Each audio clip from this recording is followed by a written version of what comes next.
الحمد للہ رب العالمین والعاقبۃ للمتقین والصلاة والسلام علی رسولہ الکریم اما بعد اعوذ باللہ السمیع العلیم من الشیطان الرجیم بسم اللہ الرحمن الرحیم من عمل صالحا من ذکر او انثی وَهُوَ مُؤْمِنٌ فَلَنُحْيِيَنَّهُ حَيَاةً طَيِّبَةً قال اللہ تبارک و تعالی فی مقام آخر وَمَنْ أَعْرَضَ عَنْ ذِكْرِي فَإِنَّا لَهُ مَعِيشَةً ضَنْكًا صدق اللہ العظیم وصدق رسولہ النبی الکریم ان اللہ وملائکتہ یصلون علی النبی یا ایہا الذین آمنوا صلوا علیہ وسلموا تسلیما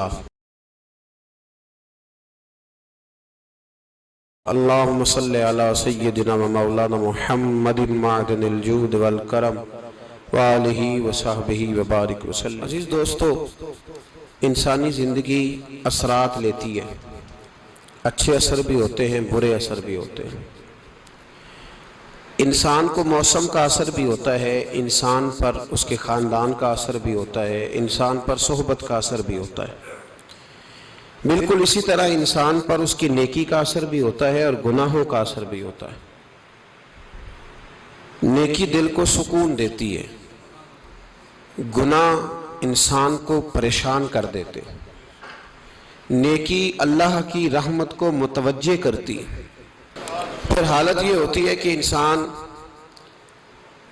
اپنی ان پریشانیوں کا حل کہیں اور ڈھونڈتا پھرتا ہے، حالانکہ جب گناہوں کی بیماری لگے تو اس کی شفا توبہ میں ہوتی ہے، اس کا حل اللہ کے حضور معافی مانگنے میں ہوتا ہے، پہچاننے میں ہوتا ہے کہ مجھ سے کہاں غلطی ہو گئی، کس جگہ جا کے کمزوری میں نے دکھائی۔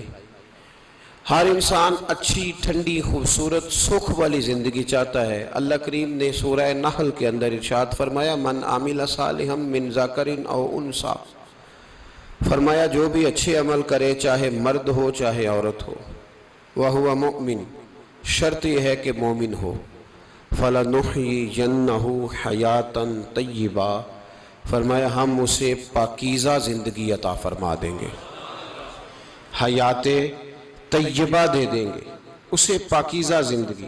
شرط کیا ہے؟ من عاملہ صالحہ، نیک عمل کرے۔ کون سے عمل کرے؟ اٹھنا بیٹھنا، کھانا پینا، چلنا سونا جاگنا محتاط ہو اس کا، وہ نیکی کرے۔ قرآن پاک کے لفظوں کے حسن پر غور فرمائیے گا، فرمایا فَلَنُحْيِيَنَّهُ حَيَاةً طَيِّبَةً، ہم ضرور اسے پاکیزہ زندگی عطا فرما دیں، صاف ستھری زندگی، معیاری زندگی، خوبصورت شب و روز، آئیڈیل زندگی جس کو لوگ کہیں گے، وہ والی زندگی اسے دیں گے۔ اور دوسرے مقام پر سورہ طٰہٰ کی آیت نمبر 124 میں فرمایا وَمَنْ أَعْرَضَ عَنْ ذِكْرِي، جو ہمارے ذکر سے منہ پھیرے گا،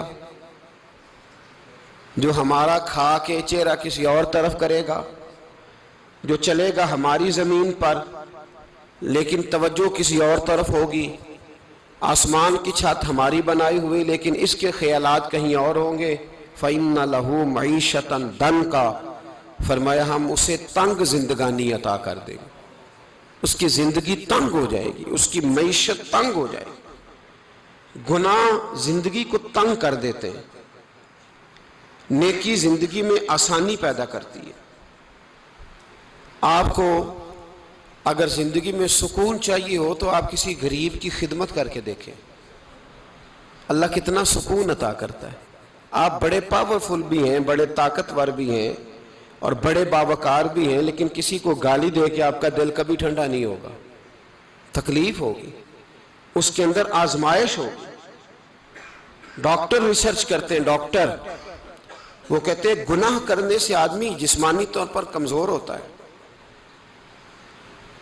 لیکن وہی عمل اگر وہ بطور نیکی کرتا ہے تو اللہ اس میں اسے قوت عطا فرماتا ہے، اسی عمل میں اللہ اسے قوت عطا کر دیتا ہے۔ میں صرف اشارہ دے رہا ہوں، اس بات کی تفصیل میں نہیں جانا چاہتا۔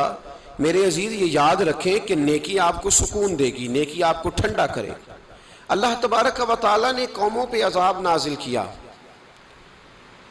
اور قرآن مجید فرقان حمید نے ان قوموں کے تذکرے بیان فرمائے۔ بھائی کس لیے بیان کیے؟ کہ ہم عبرت حاصل کریں، ہم یہ غور کر لیں کہ یہ کام ہم نے نہیں کرنا، اس کام سے ہم نے بچنا ہے، ہم نے غور کرنا ہے کہ یہ چیز ہمارے اندر۔ لوگ کہتے ہیں نہیں جی نہیں، ہم پہ یہ عذاب نہیں آئے گا، بالکل نہیں آئے گا، اس میں شک نہیں۔ پر اللہ نے بیان کس لیے کیا تھا؟ بیان کیا قرآن مجید معاذ اللہ کسی ایسی چیز کا بیان کرتا ہے جس کی ضرورت نہ ہو؟ قرآن پاک نے ایک ایک حرف ایسا بیان کیا جس کی مسلمان کو ضرورت تھی۔ قوم نوح کا ذکر فرمایا قرآن پاک نے۔ حضرت نوح علیہ السلام کی قوم کو حضرت نوح علیہ السلام نے 1500 سال سمجھایا ہے۔ 15، کچھ لوگوں نے 950 سال لکھا ہے نا، اعلیٰ حضرت نے لکھا ہے 1500 سال عمر ہوئی حضرت نوح علیہ السلام کی۔ اللہ تعالیٰ بندے کو جلدی سزا نہیں دیتا، بلکہ قرآن مجید میں ایک جگہ رب کریم اس طرح بھی فرماتا ہے کہ جب بندے مجھے بھول جاتے ہیں تو میں ان کے لیے نعمتوں کے دروازے کھول دیتا ہوں۔ بندہ سمجھتا ہے کہ میں کچھ تو ہے نا کہ میرے اندر، کہ میں جدھر جاتا ہوں خیر ہی خیر ہو جاتی ہے، وہ سمجھتا ہے کہ میری عقل ہے، حالانکہ اللہ اسے ڈھیل دیتا ہے۔ اللہ اسے ڈھیل دیتا ہے۔ گناہوں کی سزا کے 3 طریقے ہیں۔ ایک ہے متنبع کرنا، تنبیہ کرتا ہے اللہ، بندہ متنبع ہو جاتا ہے، یہ اللہ کا بہت بڑا احسان ہوتا ہے۔ ایک ہوتا ہے مہلت دینا، اور ایک تیسرا ہوتا ہے اللہ خفیہ تدبیر کرتا ہے۔ تھوڑا سا سمجھیے گا، انسان پر کوئی آزمائش آئی، فوراً اس کی چھٹی اس نے کہا کہ وہ فلاں جگہ غلطی کی تھی تب ایسا ہوا ہے۔ ہوتا ہے نا کئی دفعہ، آواز آتی ہے نا اندر سے، چلیں بول دیں کچھ نہیں ہوتا آپ کو، اللہ جانتا ہے یہاں کوئی کچھ نہیں کہے گا آپ کو، اور ہماری تو ویڈیو بھی نہیں گھومتی، یعنی خبر بھی نہیں ہو کہ کس نے ہاں کر دی کس نے نہ کر دی۔ آپ بغیر ٹینشن کے بات چیت کریں، آج کچھ نہیں ہوتا ہے انشاءاللہ تعالی۔ آتی ہے اندر سے آواز؟ میں آپ سے اس لیے ان چیزوں کی تصدیق کراتا ہوں کہ باقیوں کو بھی آتی ہے کہ نہیں، اس لیے تصدیق۔ کبھی کوئی کسی جگہ انسان پریشان ہوتا ہے تو محسوس کرتا ہے کہ وہاں مجھ سے ہوتا ہے نا جی، جس کو یہ نصیب ہو جائے بڑا خوش نصیب آدمی ہے۔ حضرت مولا علی فرماتے ہیں اگر تجھے دنیا میں سزا مل گئی تو بچ گیا ہے، سمجھ پھر اللہ کرم کرے گا، آخرت میں سزا نہیں دے گا۔ اور یہ یاد رکھ لے، وما اصابکم من مصیبت فبما کسبت ایدیکم ویعفو عن کثیر۔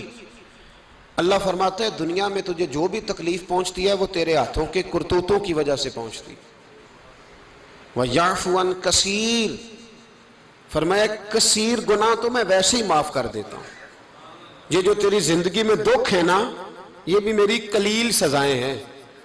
یہ کثیر پر سزا، یہ قلیل ہے، قلیل یہ جو تمہاری زندگی میں تکلیفیں۔ انسان کو سزا ملتی۔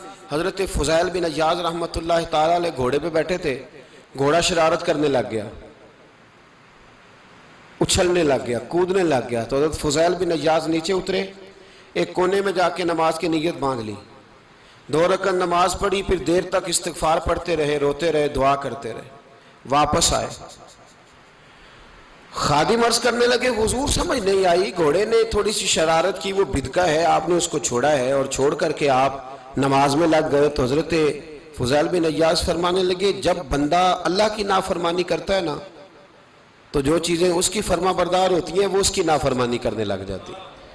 تو مجھے محسوس ہوا تھا کہ میں نے کہیں اللہ کی نافرمانی کی ہے، اس لیے ایسا ہوا ہے کہ میرے گھوڑے نے میری، تو میں توبہ کرنے لگا ہوں، اور اب دیکھتا ہوں بیٹھ کے بھلا کیا ہوتا ہے۔ میں نے سچی توبہ، حالانکہ مجھے یاد نہیں کہ میں کہاں بولا، پر کھری اور سچی توبہ کی۔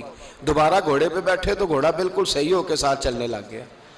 میرے بھائی جب یہ تنبیہ ہے اللہ کی طرف سے، یہ متنبع کیا جاتا ہے کہ تو بعد آ جا۔ بہت ساری جگہوں پہ انسان کو وقتی طور پر اگر سزا مل جائے، نبی پاک علیہ السلام کی خدمت میں ایک صحابی آئے، بات مضبوط کر دوں، واقعہ سنایا ہے نا تو کچھ لوگ سمجھتے ہیں کہ یہ واقعہ ہے، تو میں ایک حدیث پاک امام بہقی کی لکھی ہوئی عرض کرتا ہوں۔ نبی پاک علیہ السلام کے ایک صحابی آئے اور ان کا سر پھٹا ہوا تھا، خون بہ رہا تھا۔ سرکار نے فرمایا کیا ہوا؟ عرض کی حضور ایک عورت جا رہی تھی، میری نظر پڑی، ابھی نظر پڑی ہے کہ میرے آگے ستون آ گیا تو میرے سر پہ لگ گیا۔ نبی پاک صلی اللہ علیہ وسلم نے فرمایا تیرے لیے خوشخبری ہے، اگر دنیا میں تیری غلطی کی تجھے سزا ملی ہے تو پھر رب تجھے قیامت میں سزا نہیں دے گا. پھر اللہ قیامت میں سزا، بعض گناہ ایسے ہیں جن کی یہاں بھی سزا ملے گی اور وہاں بھی ملے، لیکن میرے بھائی پہلی بات یہ ہے کہ اللہ تعالیٰ اس غلطی کی یہی سزا دے لے اور دعا فرمائے اللہ تبارک و تعالیٰ یہاں بھی معافی عطا فرمائے وہاں بھی معافی عطا فرمائے، اللہ درگزر ہی فرمائے. لیکن میرے بھائی ایک تو یہ سزا، ایک سزا یہ ہوتی ہے کہ انسان جب گناہ کرنے لگتا ہے تو اللہ نعمتوں کے دروازے کھولتا ہے، مہلت دیتا ہے. 500 سال تک فرعون کو مہلت دی. کتنے؟ یہاں جو 5 سال حکومت کر لیتا ہے وہ کہتا ہے سب سے قابل میں ہی ہوں، مجھے مہلت جو ملی ہوئی ہے. 500 سال مہلت دی اللہ تعالیٰ نے. اور فرعون کی قوم پر پتہ عذاب کس طرح کیا آئے تھے؟ ٹڈیاں مسلط کر دی اللہ نے. یہ گھومتی نہیں چھوٹی سی، ہم اپنی زبان میں اس کو کچھ لوگ مختلف ناموں سے یاد کرتے ہیں، کوئی مکڑی کہتا ہے، کوئی کچھ کہتا ہے. مسلط کر دی، جاتی نہیں. ان پر بنی اسرائیل کے ان مقابل جو فرعون کی قوم تھی ان پر الزام اس طرح کا عذاب آیا کہ مینڈک مسلط کر دی اللہ تعالیٰ. برتن کھولتے تھے اندر مینڈک نکلتا تھا. دنیا کی ہر دوائی استعمال کرتے تھے لیکن مینڈک نکل آتا تھا. تھوڑا سا سمجھا کریں چیزوں کو.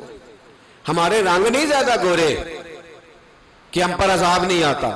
کوئی بہت زیادہ اللہ تعالیٰ معاف فرمائے دولت نہیں جمع کرا بیٹھے شاہی خزانے میں کہ ہم سے پوچھا نہیں جائے گا. یہ مہلت ہے، مہلت کو مہلت سمجھو. پھر جب پکڑ آتی ہے نا اللہ کریم کی، میں نے دیکھا ہے کروڑوں روپیہ، 6 اولادیں. ایک شخص کے بچے باہر سے آ رہے تھے، وہ بندہ بیمار تھا. مجھے کہنے لگا حضرت جی دعا کریں میں ان کے آنے سے پہلے مر جاؤں ورنہ آ کے مجھے مار دیں گے. دعا کریں. اتنی بے سکونی، کروڑوں روپیہ پڑا ہے تو یہ عذاب نہیں؟ کوئی ضروری ہے کہ پتھر ہی برسیں گے تو سمجھ آئے گی؟ یہ جو سگا بیٹا بوڑھے باپ کے قریب سے گزر جاتا ہے سلام نہیں لیتا تو اس کو عذاب نہیں سمجھتے؟ یہ جو امت کی بیٹیاں، امت کی بچیاں، ہماری بچیاں ایک سال کے اندر 75,000 ہزار بچی ایک ڈویژن سے بھاگ کے شادی کر رہی ہے اور ایک صوبے سے، تو اس کو آپ اللہ کا عذاب نہیں سمجھتے؟ یہ معمولی بات ہے؟ نہیں ہمارے رنگ ہو رہے ہیں، ہم بڑے سمارٹ ہیں. 1500 سال مہلت دی نوح علیہ السلام کی قوم کو. کتنے سال؟ بول کے بتائیے، بول کے دوبارہ بولیے. 1500 سال. کوئی آدمی اپنی سمارٹنس پہ خوش نہ ہو جائے کہ 20 سال ہو گئے میں تو نافرمانی بھی کر رہا ہوں، روٹی بھی پک رہی ہے، میں تو حرام بھی کھا رہا ہوں پھر بھی سب ٹھیک ہے. 1500 سال مہلت دی. پھر حضرت نوح کہنے لگے اللہ میں نے تو بڑا سمجھایا نہیں باز آتے. تو رب کریم نے فرمایا کشتی بناؤ. اللہ کے پیغمبر کشتی بنانے لگے تو قوم مذاق اڑانے لگ گئی. اب کیا کرنے لگے ہو؟ اب کشتی بنانے لگے ہو، خیر تو ہے، قوم مذاق اڑا رہی ہے.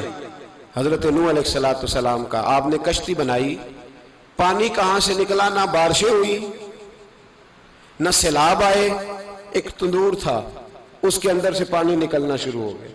کبھی تندور سے بھی پانی نکلا ہے، پر جب نکالنے والا چاہتا ہے تو وہاں سے بھی ایک تندور سے پانی نکلا. اتنا نکلا اتنا نکلا اتنا نکلا کہ قوم ساری ڈوب گئی. قرآن مجید کے صفحات شہادت دیں گے کہ حضرت نوح کی قوم کا بچہ بہ گیا. بچے صرف وہ تھے جو حضرت نوح کے ساتھ ہو گئے، تباہ ہو گئی. اللہ بے نیاز ہے، بے نیاز. 1500 سال مہلت ملے اور تو پھر بھی کہے رب بڑا کریم ہے معاف کر دے گا. 1500 سال تجھے گنجائش دے اور تو کہے کوئی نہیں بات معافی ملنی چاہیے ابھی بھی. میرے بھائی حضرت صالح علیہ السلام کی قوم، حضرت صالح نے تبلیغ شروع کی تو کہنے لگے پہلے معجزہ دکھاؤ. جی آج تو نہیں لوگ معجزے مانگتے ہیں. آج بھی لوگ کرامتے اور معجزے، اللہ معاف کرے جو چیزیں معجزہ تو ہو نہیں نہ سکتا، لیکن آج بھی لوگ، آپ یقین کریں، کہتے ہیں یہ بڑی نمازیں پڑھتا ہے تو پھر بخشا کیوں نہیں گیا، پھر کیوں نہیں منو سلوا کیوں نہیں اترا اس پر، پھر میں بھی اسی طرح ہی ہوں، کیا اس کے اندر خوبی آ گئی؟ مولوی بھی ویسے ہی ہے، صوفی بھی ویسے ہی ہے. لوگ مانگ نہیں رہے، لوگ دلیلیں مانگ نہیں رہے. ابھی بھی لوگ بحث نہیں کرتے، کیا فرق آ گیا جی، ویسے ہی ہیں سارے۔